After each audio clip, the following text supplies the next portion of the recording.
UB entertainments ఈ entertainment రంగంలోకి enter అయ్యి 5 years పూర్తి చేసుకుంటున్న సందర్భంగా యూబీ వారికి కూడా శుభాకాంక్షలు తెలియచెప్తూ yes handing over the mic to our one and only mega star Chiranjeevi గారు.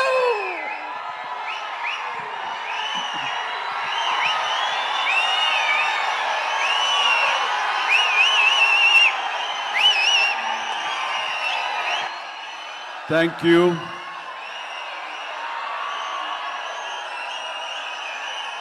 దూర ప్రాంతాల నుంచి, ఇక్కడ ఈ సిటీ నుంచి, చుట్టుపక్కల నుంచి, 2 రాష్ట్రాల్లోనే కాకుండా ఇతర రాష్ట్రాల నుంచి కూడా వచ్చేటువంటి ప్రతి ఒక్కరికి మా మెగా ఫ్యాన్స్ అందరికీ హృదయపూర్వక నమస్కారం. అలాగే మీకు నూతన సంవత్సర శుభాకాంక్షలు, అలాగే ముందస్తుగా సంక్రాంతి శుభాకాంక్షలు.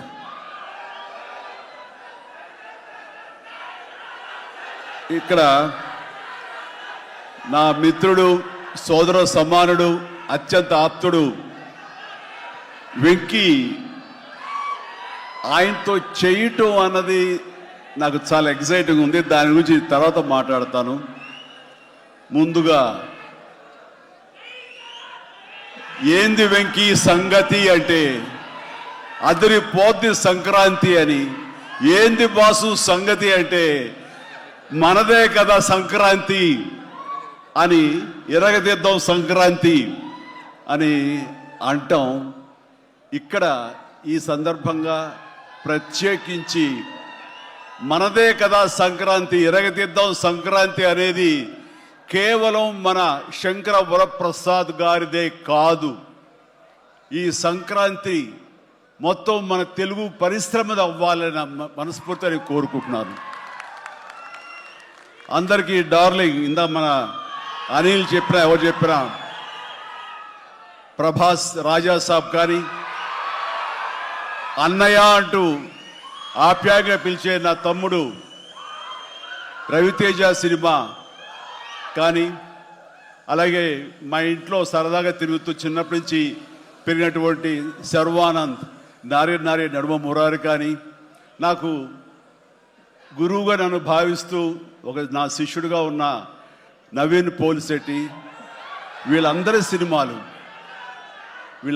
సినిమాలు కూడాను ఈ సంక్రాంతికి సూపర్ హిట్ అవ్వాలని, తద్వారా వాళ్ళకి విజయం లభించడమే కాదు, తెలుగు సినిమా పరిశ్రమకు, నిర్మాతలకు, బయ్యర్లకి వీళ్ళందరూ కూడా సుభిక్షంగా ఉన్నప్పుడే అదే నిజమైన సంక్రాంతి.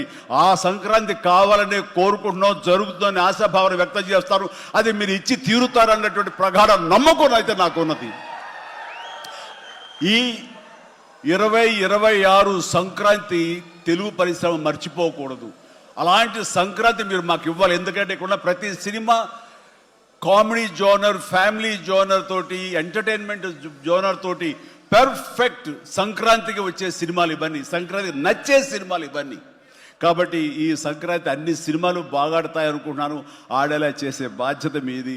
దయచేసి అన్న సినిమాల్ని థియేటర్కి వెళ్ళే చూడండి, థియేటర్లోనే ఆస్వాదించండి, అలాగే మీరు ఆశీర్వదించండి కూడాను.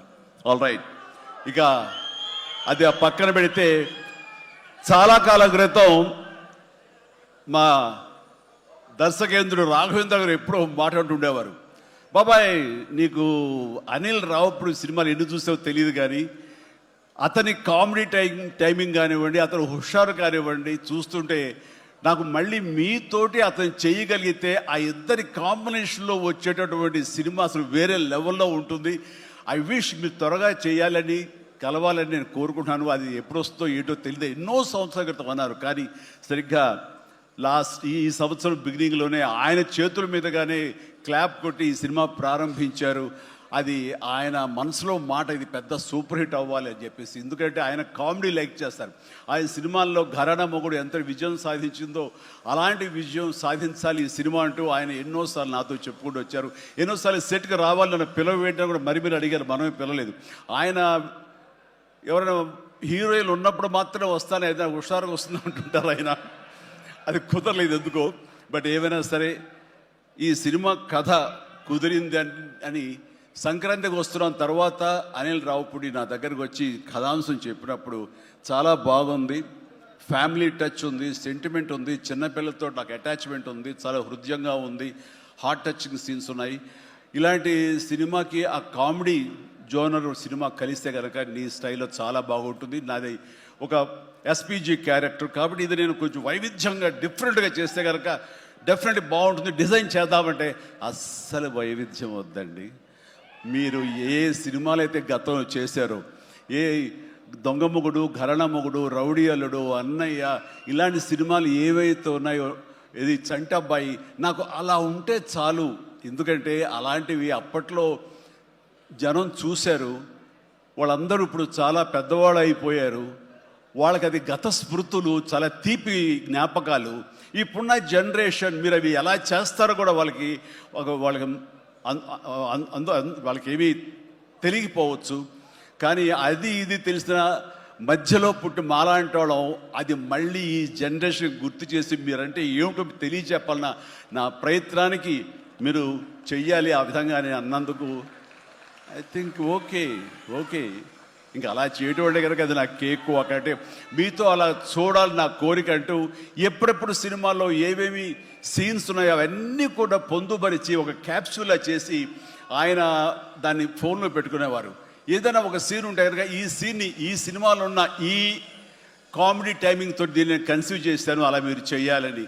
అండ్ ఈ సీను ఈ సినిమాలో ఫలానా సినిమాలో ఘరణ మొగుడులాగా ఇలాగా వైఫ్ తోటి మీరు కన్సీవ్ చేసి అలా చేయాలంటూ చాలా చక్కటి హోంవర్క్ చేసుకుని నా బాడీకి నాకు ఏది కంఫర్టబుల్లో ఆ విధంగా తను ఆ సీన్స్ని కన్సీవ్ చేసుకుంటూ చాలా చాలా సరదాగా చేసుకుంటూ వచ్చాం. ఈ సినిమాలో నవీన్ మన అనిల్తో చేయటం అనేది నాకు ఒక చక్కటి ఎక్స్పీరియన్స్. అంటే ఈ ఎక్స్పీరియన్స్ ఎలాంటిది అంటే సినిమా షూటింగ్ అయిపోయిన ఆఖరి రోజున చాలా ఎమోషనల్గా ఫీల్ అయ్యాను నేను. ఎందుకంటే ఏదైనా ఒక సినిమా అయ్యిందంటే అబ్బా చాలరా అయిపోయింది, ఇంక చాలు గుమ్మడిగా కొట్టేస్తారు, ఇంక మనం వేరే సినిమా షిఫ్ట్ అయిపోవచ్చు అన్న ఆ మూడ్లో ఉంటాం. కానీ సినిమా అయ్యే రోజున ఆఖరి రోజు అయితే కనుక నేను ఈ కాలేజీ వదిలేసి వెళ్ళిపోయి ఆఖరికి చూడండి ఫేర్వెల్ పార్టీ అప్పుడు అందరూ ఒకళ్ళొకరు ఎమోషనల్గా ఉంటారు. వేరే మళ్ళీ ఎప్పుడు కలుస్తారో ఎలా కలుస్తారో తెలియని పరిస్థితి. అలాంటి ఎమోషన్ ఎందుకో లోనయ్యాను. అది నాకు ఎప్పుడు అంతకుముందు అనుభవంలో రాలేదు, ఎప్పుడు లేదు నాకు. అలాంటి ఫీలింగ్ వచ్చింది. అనిల్ ఏంటంటావు అనిల్ అని. ఏమొస్తారు నాకు అదే ఫీలింగ్ ఉందండి అని. ప్రతిరోజు ఒక ఎక్స్కర్షన్కి వెళ్ళినట్టు, ప్రతిరోజు ఒక పిక్నిక్ వెళ్ళినట్లుగా సరదాగా జరుగుతూ మార్నింగ్ 9 నుంచి 8 నుంచి ఈవినింగ్ 7:30 8 వరకు కూడా ఎంత చక్కగా సరదాగా జరిగిందంటే నాకు ఎప్పుడు ఇంత బాగా జరిగిందంటే మరీ పూర్వం ఆ రోజుల్లో వాళ్ళు గుర్తుకొచ్చింది. కానీ ఈ మధ్యకాలంలో ఇంత సరదాగా ఎంత హుషారుగా జరిగిన సినిమాలు అయితే నాకు ఇది చేయలేదు. దానికి ప్రధానమైన కారణం సీన్ కానివ్వండి, అది మేము చేసే విధానం అయితే ఉండొచ్చు, కానీ మా చేత నడిపించిన విధానం, అందరిని అంత సరదాగా పెట్టినటువంటి అట్మాస్ఫియర్ క్రియేట్ చేసినట్టు ఇది కేవలం అనిల్ రావిపూడికి మాత్రమే చెందుతుంది. అండ్ ఎక్కడ ఏది టైం తెలియనివాడు, ప్రతి ఒక్కరిని on the screen off the screen హుషారుగా ఉంచుతాడు. ఇలాంటి డైరెక్టర్లు దొరికితే కనుక ఎవరైనా సరే ఇలాంటి క్యారెక్టర్స్ చాలా కేక్ ఈజీగా చేసేయగలరు. అండ్ మరీ ముఖ్యంగా అనిల్ రావిపూడి గురించి నేను చెప్పాలనుకున్నది, ప్రతి ఒక్కరు కూడా తెలుసుకోవాల్సింది ఏంటంటే ఈ సినిమా ఆల్రెడీ సూపర్ హిట్ అయిపోయింది. ఏ రకంగానంటే బడ్జెట్ పరంగా విత్ ఇన్ ది లిమిట్, అలాగే డేస్ పరంగా అనుకున్న దానికంటే తక్కువ రోజుల్లో ఇది అత్యద్భుతంగా తీయగలిగాడు. ఒక సినిమా సూపర్ హిట్ అయిందని ఎలా చెప్పగలవంటే డైరెక్టర్ మొత్తం తన గ్రిప్లో ఉంచుకుని అది బడ్జెట్ దాటనివ్వకుండా విత్ ఇన్ ది టైం చేయగలటం అనేది ఆ సినిమాకి అది మొదటి సక్సెస్. ఎన్ని సినిమాలు ఈ రకంగా ఉన్నాయో చెప్పండి అంటే చాలా తక్కువగా మనం లెక్క పెట్టుకోవాలి. ఆ రకంగా ఇది మొదటి విజయం సాధించింది. రెండో విజయం రేపు 12వ తారీఖున ప్రజల ముందు మీరు నిర్ణయిస్తారు ఎంత ఘన విజయం మీరు మాకు ఇస్తారు అన్నది. ఇక ఈ సినిమా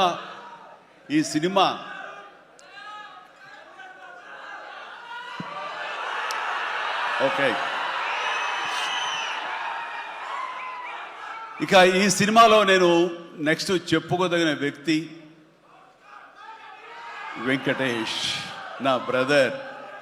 ఎప్పుడు కలుసుకున్నా సరే చాలా సరదాగా మాట్లాడుకుంటాం.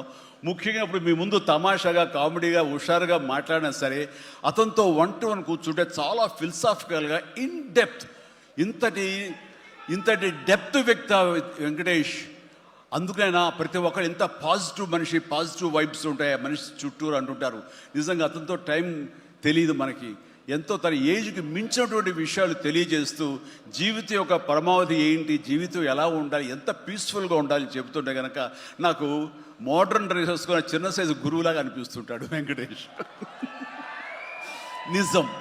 సో అలాగా సినిమా జీవితాన్ని, తన వ్యక్తిగత జీవితాన్ని రెండు బ్యాలెన్స్ చేసుకుంటూ చాలా చక్కగా ముందుకు సాగుతూ ఎంతో ఇన్స్పైర్గా ఉంటుంది వెంకటేష్. ఇక ఈ సినిమాకి వచ్చేసరికి ఎలా కుదిరింది, ఇందాక అనిల్ రావు ఇప్పుడు చెప్పాడు, ఆ హింట్ ఇచ్చింది మీ ఇద్దరం కలిపి చేసేలాగా ఏదైనా ఒక ఎపిసోడ్ క్రియేట్ చేసి అక్కడ వినియోగించుకుందాం, మా ఇద్దరు కాంబినేషన్ సినిమాకు ఉపయోగపడే విధంగా సినిమాలో అంతర్భాగంగా ఉండేలాగా అన్నందుకు అని చెప్పిన విషయం ఎలాగా ఇదేంటంటే, ఒక ఐదేళ్ల క్రితం అనుకుంటా మీ ఇద్దరం అమెరికా వెళ్ళాం. లాస్ ఏంజల్స్ వెళ్ళినప్పుడు అక్కడ మిత్రుడి ఇంట్లో కూర్చున్నప్పుడు అంత ఎదురు బెదురు కూర్చొని పిచ్చాపాటి మాట్లాడుకుంటుండగా వాళ్ళు ఎవరు అబ్బాయి మీ ఇద్దరు చూస్తుంటే చాలా బాగుందండి, ఒక స్టిల్ తీసుకుంటాం అంటూ వాళ్ళు స్టిల్ దిగబోతుంటే అక్కడ తీయదు. చిరంజీవి కూర్చుంటారు, నేను నిలబడతాను అని చెప్పేసాడు. అదేంటి వెంకీ అలా కాదు, నేను నిలబడతాను అన్నాను. లేదు ఇది నా మైండ్ లోపల ఎప్పటి నుంచో మీరు అట్లా బాస్లో కూర్చుంటే కనుక కాలు మీద కాలు వేసుకుని నేను వెనకాల నిలబడి ఉంటాను.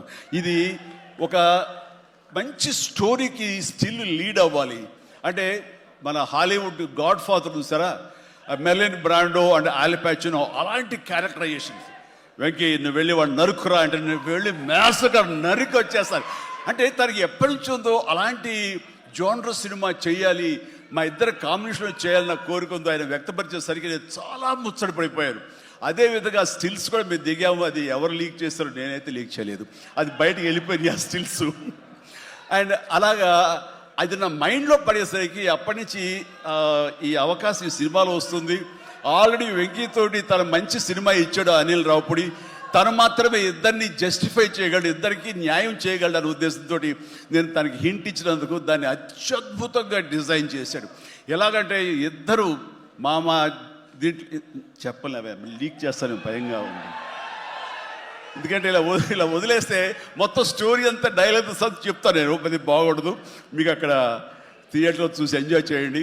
అంత బాగుంది. అయితే వెంకితోటి నేను సినిమా షూటింగ్ చేస్తాను లేదు, ప్రతిరోజు ఇద్దరు పిచ్చిగా చేస్తావు, ఎంత ఎంజాయ్ చేసావంటే మీకు వీళ్ళు సినిమా యాక్టింగ్ చేసేట్టుండదు, ఇద్దరు కలిపి అల్లరి కుర్రవాళ్ళలాగా ఆ సెట్లో చేసావు, అదే క్యాప్చర్ చేశాడు. అది బాగా పండుతుంది. రేపు మీరు కూడా థియేటర్స్లో దాన్ని మీరు ఆస్వాదిస్తారు, డెఫినెట్గా ఎంజాయ్ చేస్తారు. అండ్ డెఫినెట్లీ లాస్ట్ ఫేజ్ వచ్చేసరికి సినిమా ఎక్కడికో లేచిపోతుందంటలో ఎలాంటి సందేహం లేదు. అండ్ ఆ రకంగా ఈ సినిమాకి తన వంతు పార్ట్గా, తన వంతు బాధ్యతగా తను ఒప్పుకున్నందుకు, మేము అడిగినందుకు తను ఒప్పుకున్నందుకు, ఈ సినిమాకి పూర్తి స్థాయి న్యాయం చేసి ఈ సినిమా మరో లెవెల్కి చేరుకోవడానికి దోహదపడిన వెంకటేష్కి మనస్ఫూర్తిగా సభాముఖంగా నా ధన్యవాదాలు చెప్తాను. ఏంది వెంకీ అంత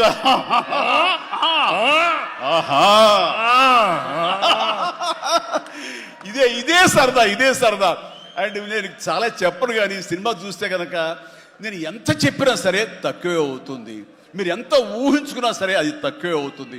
సినిమా చూడండి. మేము చేసినటువంటి 18 రోజులు అనుకుంటా చేశారు వెంకీ. ఈ 18 రోజుల్లో ఒక 7-8 రోజులు సీన్స్, ఒక 5 రోజులు 6 రోజులు సాంగ్, ఇంకా 2 days చిన్న ప్యాచ్ వర్క్. ఈ రోజుల్లో ప్రతిదీ ఎంత అంటే ఇంకా ఎంజాయ్ చేశాను. ఇది షూటింగ్ చేసినట్టు అనిపించట్లేదు. ప్రతి సినిమా ఇలాగే ఉంటే ఎంత బాగుంటుందా అని అనిపిస్తుంది నాకు. అందుకే